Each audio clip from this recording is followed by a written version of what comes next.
12 years ago po, may inampun kami ng asawa kong bata. Di naman totally adopt, walang legal document, dahil napulot lang siya ni ate, habang naglalako siya sa kanyang pedicab ng balot, Pinoy, chicharon. Ang ate ko ay byuda, at may 3 ng anak. Dinala sa barangay ang bata, mga 6 years old na ito, pero hindi nagsasalita. Parang takot. Walang nag-claim. Dadalhin na sana ito ng kapitan sa DSWD.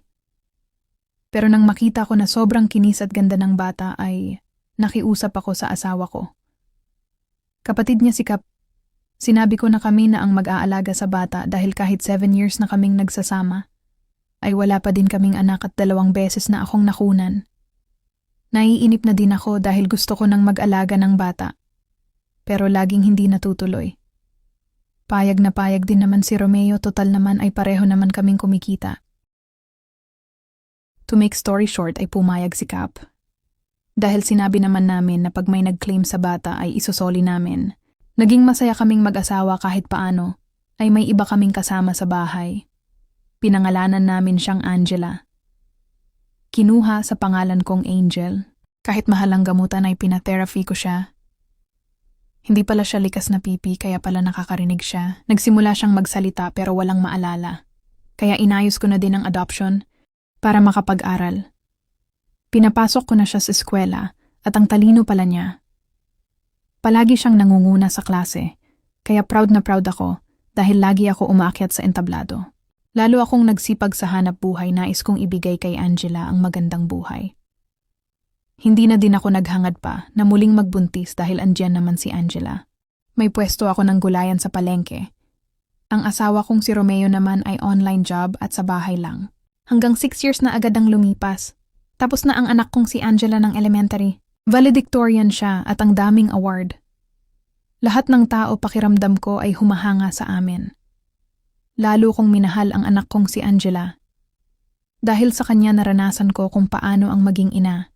Akala ko ay tuloy-tuloy na ang lahat. Pero nung mag-grade 9 na si Angela ay nagbago ito.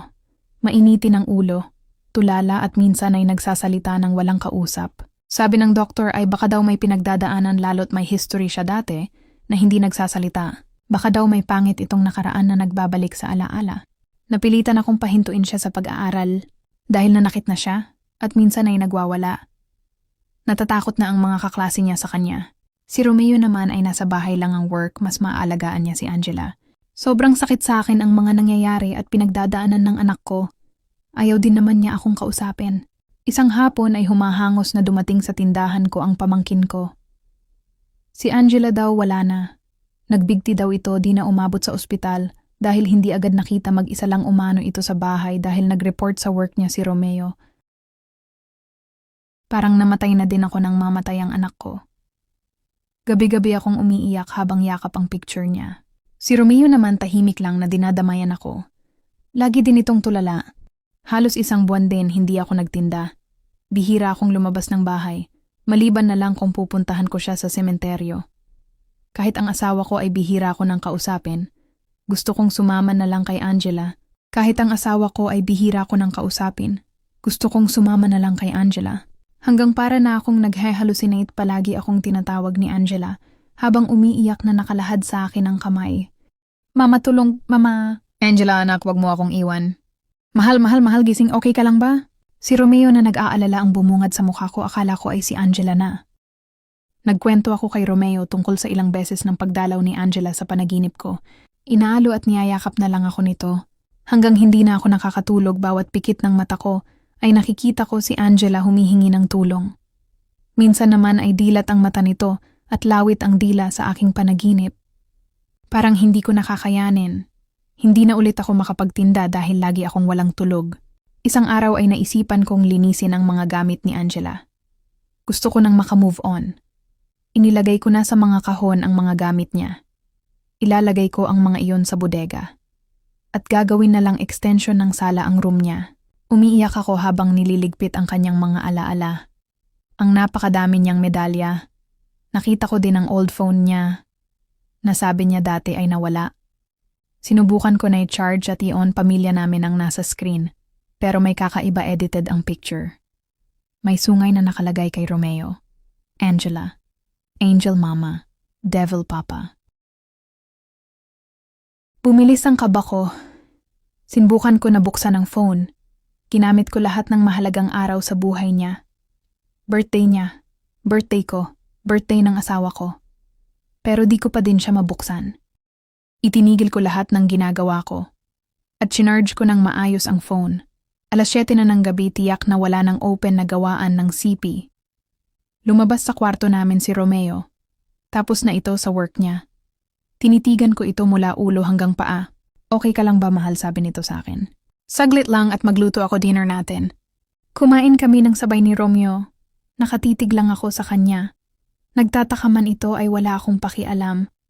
Mahal, hindi mo ba namimiss ang anak natin? Sabi ko sa kanya, tinitigan niya ako. Siyempre mahal, miss na miss ko na din si Angela. Higit 8 years din natin siyang kasama. Nahiga ako katabi niya. Pero bakit parang iba na ang pakiramdam ko kay Romeo? Bakit parang may galit? Hanggang sa nakatulog na ako. Hindi ko alam kung gaano kalalim. Hanggang mapanaginipan ko na naman si Angela. Mama. Huhuhu. Iyak siya ng iyak. Tulungan mo ako, mama ko. Kasunod na nakita ko siya, nasa kama niya, magulo ang buhok at luhaan. Tuluyan na akong muling nagising, hindi ko na talaga kaya. Umiyak na lang ako ng umiyak. At dinamayan naman ulit ako ni Romeo.